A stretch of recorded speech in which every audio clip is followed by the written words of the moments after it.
որ այս բերին խաղաղություն հակառակ դեպքում կբերեն պատերազմ, այդ պատերազմի դեմքերն էլ ո՞ց են տալիս նախինին, միանգամից պետք է մարդկանց վախի մթնոլորտ առաջանա։ Հիմա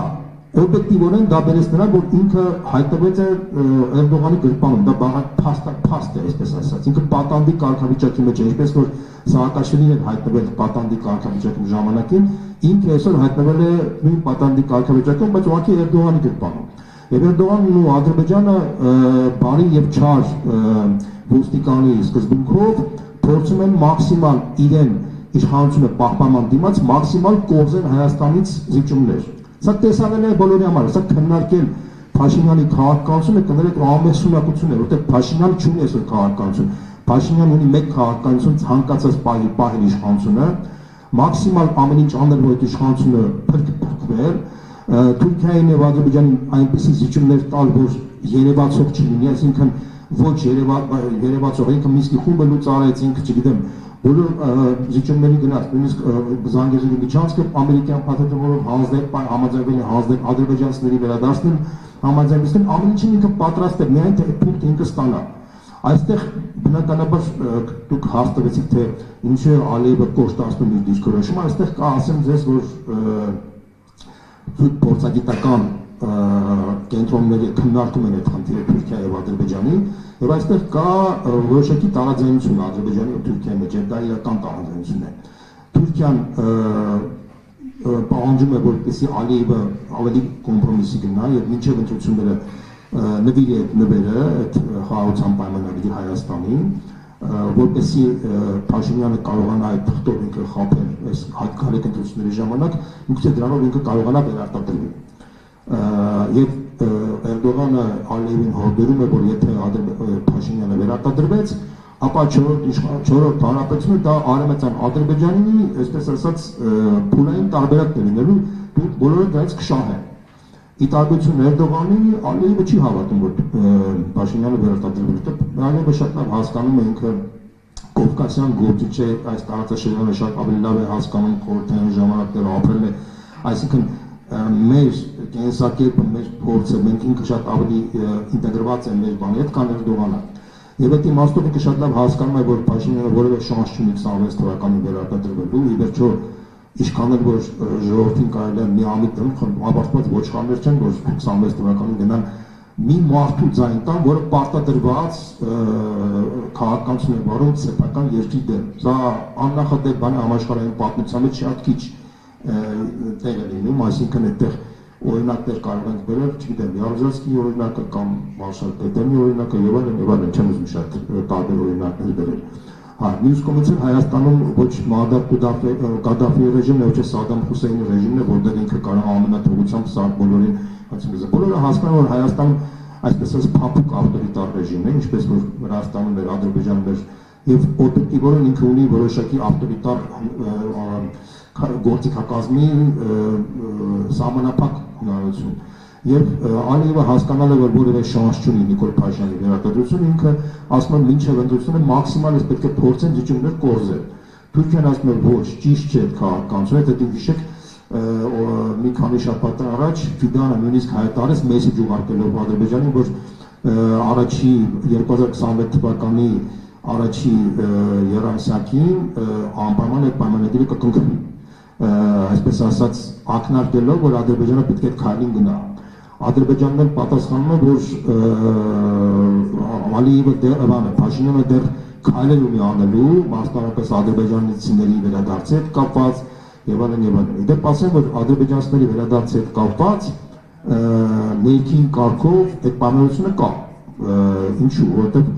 ուրեմն այս տարվա մայիսին Անկարայում կոնֆերանս անցկացվեց Ադրբեջանի արևմտյան ադրբեջանցիների, որտեղ Ալիևը զեկույց ուղարկեց այնտեղ, նշեց, որ առանց արևմտյան ադրբեջանցիների վերադարձի Հայաստան տարածաշրջանում խաղաղություն չի հաստատվի։ Եւ Փաշինյանին առաջարկեցին, որ Փաշինյանը պատասխանի Ալիևի զեկույցին։ Փաշինյանը պատասխանեց Ալեն Սիմոնյանի շուրթերով, հայտարարեց, որ պահին որ խաղաղության պայմանագիրը կնքվի, հաջորդ օրը մենք համաձայն կլինենք, որ ադրբեջանցիները վերադառնան իրենց գյուղերը։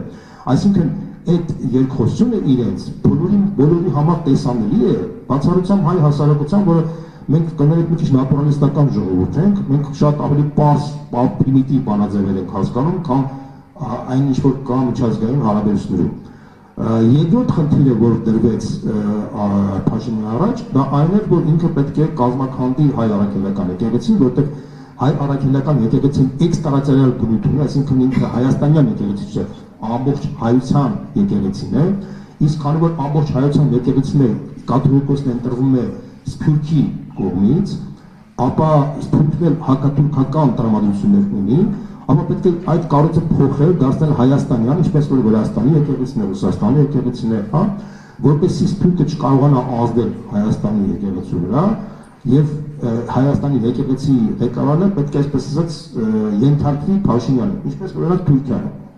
հա, այսպես ձևակերպեք։ Նու հաշվարկել որ Փաշինյանը չի կարող այդ սաղ ծրագրերը բացել, ինքը որպես առաջին քայլ թիրախորել է կաթոլիկոսին։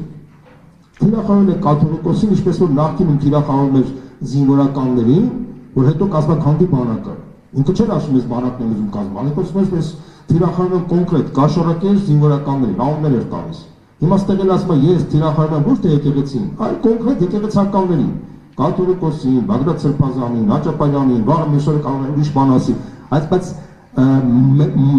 մեթոդը նույնն է, այսինքն թիրախորել կոնկրետ անձերի,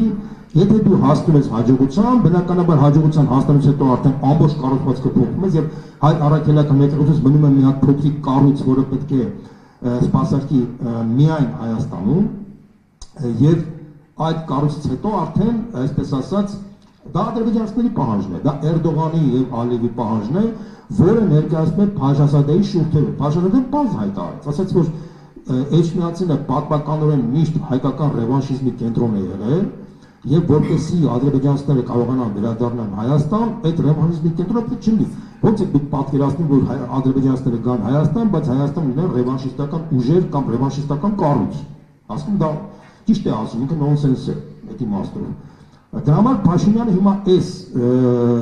ակտիվ պայքարում է եկեղեցու դեմ։ Տեսեք 2018 թվականին, որ ինքը եկավ իշխանության, եթե հիշում եք այն ժամանակ էլ մեծ շարժում սկսվեց Հայր Կորյունի գլխավորությամբ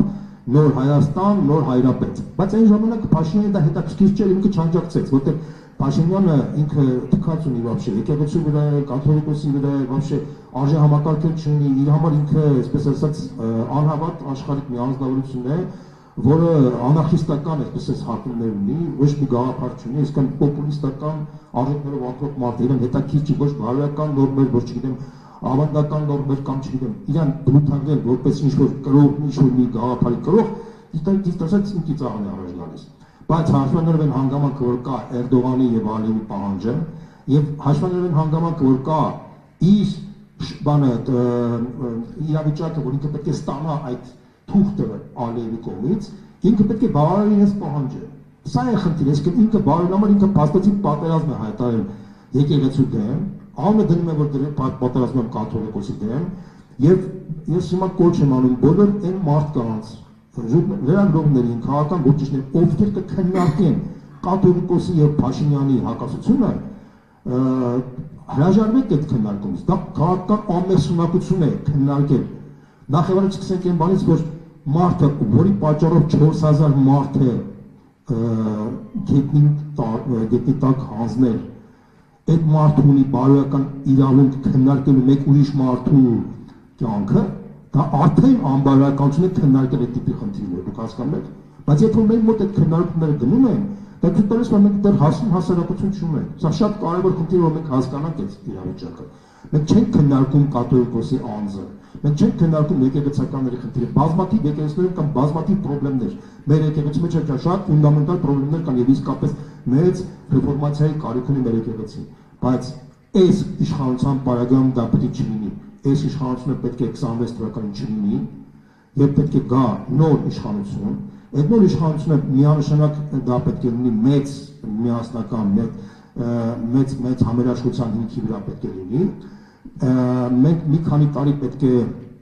այսպես ասած, այն վերքերը, որ կա մեր հասարակ առողջացնենք, նոր հիմքի վրա արդեն ստեղծենք նոր տարբեր քաղաքական ուժեր, որոնք, այսպես ասած, հայաստանյան կենտրոն սկզբունքների շուրջ կարող են ինչ-որ տարբեր բաներ առաջարկեն, ինչպես որ կա, ասենք Ֆրանսիայում, չգիտեմ, Անգլիայում, Իտալիայում, Միացյալ Նահանգներում, բայց այն ինչ որ հիմա կա, սա այս կոնֆլիկտը ոչ թե քաղաքական կոնֆլիկտ է, սա Հայաստանի լինել չնելու կոնֆլիկտն է, այս նույնպես եմ պատում, սա ես չեմ ասում, որ Փաշինյանը ինչ-որ գործակալ է կամ չգիտեմ, այդ մարդը հայտնվել է պատանդի կարգավիճակի մեջ, եթե այդ պատանդի վիճակի մեջ հայտնվել ցանկացած մարդ, Կիրակոս Պողոսյանը, Պողոս Կիրակոսյանը, այսպես նստածից ցանկացած մարդ, որ իրավիճակում հայտնվել, նույն քայլերն էր կատարել։ Ես դաժան բան ասեմ, բայց իրավիճակն է այդպեսին, որտեղ եթե մարդը հայտնվում է մի վիճակի մեջ, որտեղ իր կյանքի մայի խնդիրն է դրված, ինքը բնականաբար պայքարում է իր կյանքի համար եւ մերժում է իր մահը։ Հիմա իր կյանքը դա նշանակում է Հայաստանի մահը եւ հակառակը իր քաղաքական մահը կնշանակի Հայաստանի փրկությունը։ Դրա համար ես այն մարդկանցից եմ, որը համարում եմ, որ կենսական անհրաժեշտությունը քննարկել նաև հումանիտար միջանցքի շուրջ դիսկուրս բացել, իրեն շանս տալ, որ ինքը հեռանա Հայաստանից իր փոքրիկ խմբակի հետ միասին, որպեսզի այսպես ասած փող համաձայնության պայմաններում մենք կարողանանք առանց մեծ ցնցումների, առանց մեծ արյունի եւ առանց մեծ ողբերգությունների կարողանանք այս վիճակից դուրս գալ։ Շատերը կարող են չհասկանալ դա, կարող են, չգիտեմ, հայերեն ասել, որ բան է, բայց դա ինձ հետաքրքիր չի դա, որովհետև իրենք իրականությունը շատ ավելի բարդ է, քան մարդիկ պատկերացնում են։ Սա կներեք պոպուլիզմի տեղ չէ, որ բանը վայ հայրենասիրական ինչ-որ քարոզներով հանդես գալ, բոտանավորներ ասել, ինչքան իրենք լավն են կամ ուրիշներ վատն են, այստեղ կա Հայաստանի լինել չնելու խնդիրը եւ այս մարդը պատանդի կարգավիճակի մեջ իրեն էլ պետք է փրկել այս իրավիճակից, որտեղ սա իսկապես մեծ ողբերգություն է, որտեղ ինքը հայտնվել է իր հիմար քայլերի արդյունքում հայտնվել է երկու ոտքով, երկու ձեռքով հայտնվել է պատանդի մեջ, պատանդի իրավիճակում եւ պատանդի իրավիճակում ինքը փաստացի իր փրկության համար կատարում է քայլեր, որը կարող է բերել Հայաստանի պետականության կազմաքանդման։ Շատ պարզ խնդիր է, սա է հարցը։